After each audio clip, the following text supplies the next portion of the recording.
He vanished from his own wedding in 1992. 31 years later, DNA named the killer title. He vanished from his own wedding in 1992. 31 years later, DNA named the killer hook type. Cinematic immersion type 2. Blending into statement is shock. The title contains the single most emotionally charged milestone disappearance available in the framework. A wedding. The framework notes milestone disappearances make the crime feel especially cruel because of the contrast between joy and tragedy. A man vanishing from his own wedding is the most complete possible expression of that contrast. The happiest day of his life became the last. Cinematic immersion earns its place by establishing the wedding world in full warmth before the cut. But the victim is a man. The crime is violent, and the break comes from DNA. So the hook must end with a statement shock reframe that names the darker truth underneath the milestone. Open in the wedding. Cut hard. Reframe. Target word count. 3,500 to 4,400 words narration pace. 140, 155 WPM. Only 25 to 30 minutes. It was the 14th of August, 1992, a Saturday afternoon in the hill country of western Pennsylvania, and the reception at St. Casimir's Parish Hall in Clearfield was the kind that people who lived through it still talked about 30 years later, not because anything went wrong, but because for the first 4 hours, nothing could have gone more right. The Kowalczyk and Brennan families had been planning this day for 11 months. Owen Kowalczyk was 28 years old and had grown up 3 blocks from St. Casimir's, the son of a steelworker and a school librarian, and had met Diane Brennan at a company picnic in the summer of 1989 and understood within the first conversation that he was going to marry her. Diane was 26, practical and warm and stubborn in equal measure. And she had told her sister afterward that she had known too, which embarrassed them both, and which they had both been quietly right about ever since. The hall smelled of pierogies and kielbasa and the particular sweetness of wedding cake. The polka band had been going since 4. Owen's father, Stanley, had cried during the ceremony, quietly, turning his face slightly, the way men of his generation cried when they believed no one was watching. And Owen had seen it and smiled in a way that Diane had noticed and would not forget. At approximately 7:45 p.m., Owen Kowalczyk stepped outside the side door of St. Casimir's Parish Hall for what several witnesses later described as a brief errand. He had mentioned to his best man, a man named Greg Detmer, that he needed to retrieve something from his car. He was in his wedding suit, his tie slightly loosened. Greg offered to go. Owen said he'd be back in 5 minutes. He was never seen alive again. That is not a story about a man who walked away from his wedding. That is a story about what was waiting for him in that parking lot, and about the man who had been inside that reception hall for 3 hours, eating Owen's food and dancing to Owen's band, and who left the hall within 12 minutes of Owen stepping outside, and who spent the next 31 years living the ordinary life of a man who had gotten away with something on the best day of someone else's life.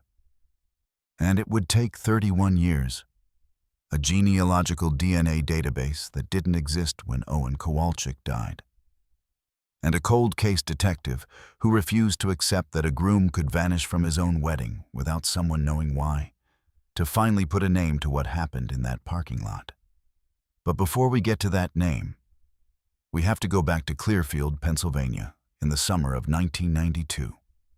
Because to understand what was lost, you first have to understand who Owen Kowalczyk was, and who Diane became in the 31 years that followed the night she was supposed to start the rest of her life. Clearfield sits in the center of Pennsylvania, in the Susquehanna River Valley, where the hills roll forested and the towns sit in the hollows, and the economy has moved through coal and timber and manufacturing and arrived, by the 1990s, at the particular stable but not thriving equilibrium of small industrial cities that have found a way to hold on. It is a county seat with a courthouse on the square and a high school that everyone in the county eventually passes through. And the kind of deep community identity that accumulates when people stay in one place across generations. The Kowalczyks had been in Clearfield for 3 generations. Owen's grandfather had come from Poland in 1921. His father Stanley had worked at the Clearfield wire plant for 30 years. Owen himself had a degree in mechanical engineering from Penn State Du Bois and had come back after graduation to take a job at a manufacturing company in the county because he was, in the estimation of everyone who knew him, the kind of man who comes back. Not because he couldn't leave. He had offers in Pittsburgh and in Erie, but because this was his place, and he understood that about himself clearly. He coached youth hockey in the winter. He volunteered with the fire auxiliary on Thursday nights. He had a dog named Corporal who was afraid of the polka band at the reception and had been left at Stanley's house for the evening. He saved money methodically in a joint account he and Diane had opened the previous spring toward a house on Spruce Street that had come on the market in June and that they had put an offer in on the week before the wedding. Diane Brennan Kowalczyk, she had taken his name, and in the 31 years that followed she would never change it back, was the kind of person that a community organizes itself to protect when something terrible happens, and then has to watch, helplessly, as the terrible thing persists anyway. She worked as a dental hygienist. She had 2 sisters. She had been planning her wedding since the reception at St. Casimir's was booked in September 1991. And the planning had been the particular joy of a practical woman who is good at organizing things and who has been given an event worth organizing. She had danced with Owen 3 times before dinner. She had caught his eye across the room when his father cried. She had been talking to her aunt when Owen stepped outside. She would spend the rest of her life wishing she had gone with him. At 8:05 p.m., Greg Detmer noticed that Owen had not returned. He went to the side door and looked out at the parking lot. The car, a 1990 Dodge Shadow, silver, was in its spot. Owen was not at the car. Greg walked the parking lot. He walked around the building. He went back inside and told Diane. By 8:20, the wedding party was searching. By 8:45, Stanley Kowalczyk had called the Clearfield Borough Police. By 9:30, 2 patrol officers were on site. They documented the parking lot, the car, the area surrounding the building. Owen's keys were not in the car. His wallet was not on the ground. There was nothing in the parking lot that told investigators anything, except that a man in a wedding suit had not made it back from his car to his reception. At 10:14 p.m., a deputy doing a perimeter check on the far side of the church property, a grassy area adjacent to the lot, screened from the hall windows by a row of arborvitae, found Owen Kowalczyk. He had been there since shortly after 7:45. The cause of death was blunt force trauma. Owen had been struck from behind. The weapon was never found. What investigators recovered from the scene was minimal. The disturbance in the grass where Owen had fallen, 2 partial shoe impressions in the soft soil near the arborvitae, and 1 additional item that was collected, preserved, and entered into evidence without anyone in 1992 fully understanding its potential significance. A partial DNA profile extracted from material on Owen's collar, not his own, belonging to an unidentified third party. The profile was entered into CODIS, the National DNA Database, in 1994. It produced no match. It sat in the database for 29 years. The shoe impressions were cast. They indicated a size 11 shoe, a common athletic sole pattern. They were photographed and filed. Somewhere in that parking lot, on the evening of August 14, 1992, A man had struck Owen Kowalczyk and walked back inside the reception to finish the evening. Investigators would later establish, through meticulous review of the photographs taken by the wedding photographer before Owen stepped outside, that the man they were looking for had been in that hall all night. The lead investigator on the Kowalczyk case was a Clearfield County detective named Leon Pasek, who was 50 years old in 1992 and who had grown up in Clearfield and had known the Kowalczyk family the way everyone in a community that size knows its prominent families, not intimately, but recognizably, in the way of a shared landscape. He was thorough and deeply troubled by a case that had no apparent motive and no apparent suspect and no logic to it that he could find. Pasek established early that no one at the reception had a documented conflict with Owen. He canvassed the guest list, 112 people, and found no evidence of any dispute, any grudge, any history that pointed toward murder. Owen Kowalczyk had been, by the account of every person who had ever known him, a man almost entirely without enemies. He developed two persons of interest. The first was a man named Dennis Vargo, 34, who had briefly worked at Owen's manufacturing company and had been let go in a dispute about overtime records in the spring of 1992. Vargo had not been invited to the wedding, but he had been seen by two witnesses in the general area of St. Casimir's on the evening of August 14th. He was interviewed twice. He had an account for his evening that included a bar in town with 3 witnesses confirming his presence from 7 p.m. onward. He was eliminated. The second person of interest was a man Pasek identified through the wedding photographs. A guest he could not initially name, present in 14 of the reception photographs, who appeared to be in his mid-30s, who was photographed leaving the hall at approximately 7:57 p.m., 12 minutes after Owen stepped outside, and who was never identified through the canvass of guests and family. Pasek spent 6 months trying to identify that man. He worked through the guest list, the catering company, the band, the parish staff. Everyone who had a reason to be in that hall that evening was eventually accounted for. The man in the photographs was not accounted for. He had been there, and then he had left, and the trail went cold.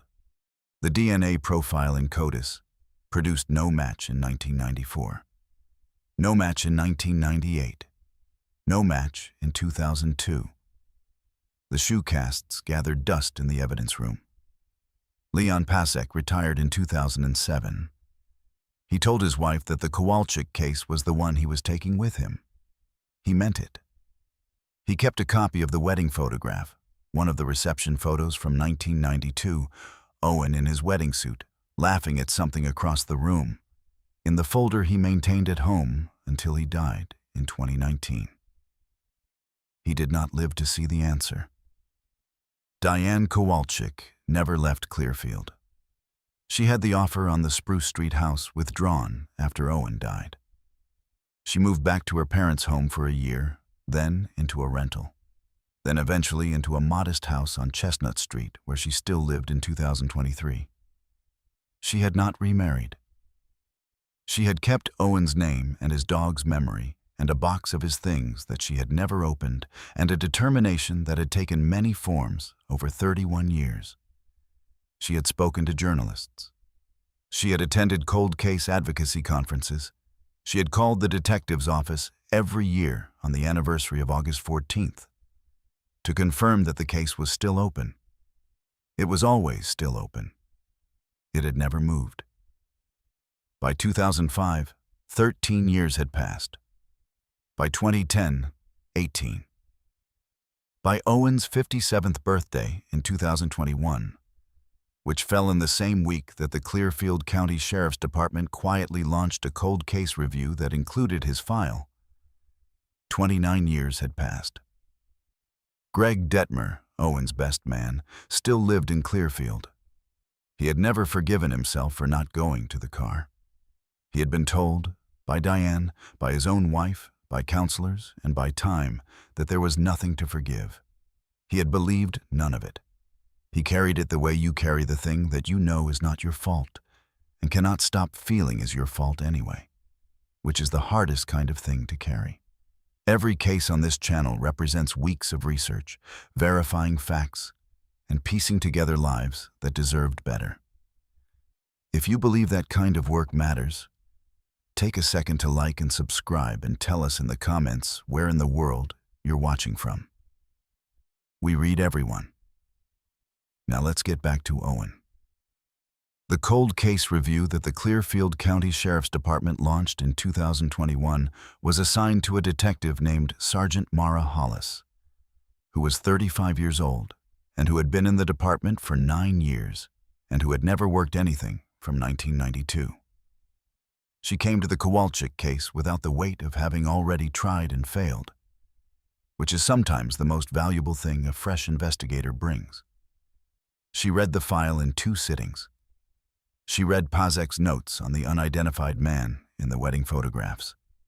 She pulled the photographs themselves, the originals, now digitized, and had them enhanced by a forensic imaging specialist at the State Police Lab in Harrisburg. The enhanced images clarified the unidentified man's face to a usable degree. Hollis uploaded the enhanced image to a facial recognition database available to law enforcement.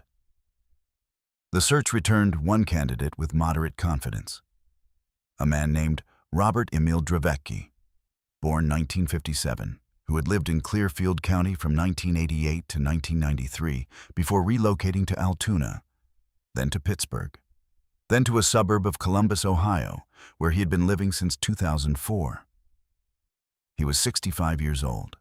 He had no criminal record. He had worked in industrial equipment sales for most of his adult life. He had been divorced twice. He had a son from his first marriage who lived in Philadelphia. Hollis submitted Dravecki's name to the state lab and requested a comparison against the CODIS profile from 1992. A court order for a DNA sample was obtained on April 4, 2023. The sample was collected from Dravecki at his home in Ohio on April 11th by Columbus PD on behalf of the Clearfield County Sheriff's Department. The match was confirmed on June 3, 2023. The DNA on Owen Kowalczyk's collar, preserved since 1992, entered into a database that had sat waiting for a match for 29 years, was Robert Emil Dravecki's. Robert Emil Dravecki was arrested at his home in suburban Columbus on the morning of June 19, 2023. He was 65 years old and in good health and made no statement when the officers arrived. His neighbors described him, in the days after the arrest, with the vocabulary of the deceived. Quiet, kept to himself, pleasant enough, never any trouble. His son, reached by reporters, said he had no comment. His second ex-wife, reached by phone, said she was not surprised and declined to elaborate. Investigators spent the months between the DNA match and the arrest building the evidentiary case. What they established: Dravecki had attended the reception at St. Casimir's as the guest of a co-worker who had since moved to Arizona and who, when contacted in 2023, confirmed that Dravecki had been with her briefly at the beginning of the evening and that she had not seen him after about 7:30 p.m. She had not considered this suspicious at the time. She had simply assumed he had left early. She had never been asked about him in 1992 because the canvas of the guest list had not penetrated to the level of who each guest had arrived with. That gap, the +1 who was never specifically identified, had been the entry point and the exit point. He had come in through someone else's invitation and walked out 12 minutes after Owen, and had been living in Ohio for 19 years by the time his face appeared in an enhanced image in Sergeant Hollis's review. The connection between Dravecki and Owen Kowalczyk was established through employment records. Both men had worked, briefly, in an overlapping period in 1991, at the same manufacturing company. Their overlap had lasted 4 months. What had happened during those 4 months that created a motive for murder was established partly through records and partly through Dravecky's own statement, which he gave after his arrest and after consulting with his attorney, and which was, like all such statements, a negotiated version of the truth. What the statement established: there had been a financial dispute. Money had changed hands in a context that was not straightforward. Owen had known something that Dravecky did not want known. The specific nature of that something, the details of the dispute, were sealed by the court as part of the plea arrangement that followed. What was not sealed? Robert Emil Dravecky had attended Owen Kowalczyk's wedding reception, had waited 3 hours, had walked out 12 minutes after his target, and had struck Owen Kowalczyk from behind with a weapon he had brought with him. He had then walked back into the reception hall. He had been in those photographs, dancing and eating, for the hour and 15 minutes before anyone noticed Owen was missing. At his sentencing in March 2024, Dravecky received 25 to life. He made a statement. He expressed what his attorney described as remorse. What he said was brief and careful and amounted, in the estimation of everyone in the courtroom who had waited 31 years for it, to less than what they deserved. It was still more than they had had for 31 years. Diane Kowalczyk was in the courtroom. She did not speak at the sentencing. She had submitted a written victim impact statement that she read quietly to herself before the hearing began and that she did not share with anyone afterward. She has said only that she wrote it for Owen, not for Dravecky, and that she read it for the same reason. Owen Kowalczyk was 28 years old when he stepped outside into the August evening with his tie loosened and his wedding ring on his finger and the rest of his life in front of him. He coached youth hockey and volunteered with the Fire Auxiliary and had a dog named Corporal who was afraid of polka bands. He had been going to come home to a house on Spruce Street and a life with the woman he had known. From the first conversation, he was going to marry. He did not come home. But the man who made sure of that is in a Pennsylvania State Correctional Facility, and his name is attached to what he did and will be for the rest of his life. That is not sufficient. It cannot be made sufficient. But it is true, and it is on the record, and it belongs to Diane as much as anything in 31 years has. Greg Detmer attended the sentencing. He had not been able to attend the arrest or the arraignment or the preliminary hearings. He had tried and had found, each time, that he could not make himself go. The sentencing, he made himself go. He sat in the gallery and watched Robert Dravecky be sentenced to 25 to life. And then he drove home and called Diane, and they talked for 40 minutes about nothing in particular.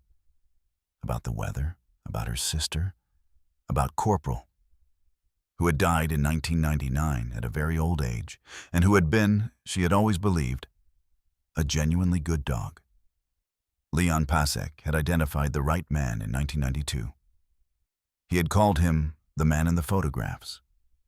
He had spent 6 months trying to find him and been unable to, and had retired 14 years later, still carrying the case, and had died in 2019 without seeing it closed. His daughter, Carol Pasek Muro, attended the sentencing on behalf of her father. She sat in the gallery. When the sentence was read, she closed her eyes.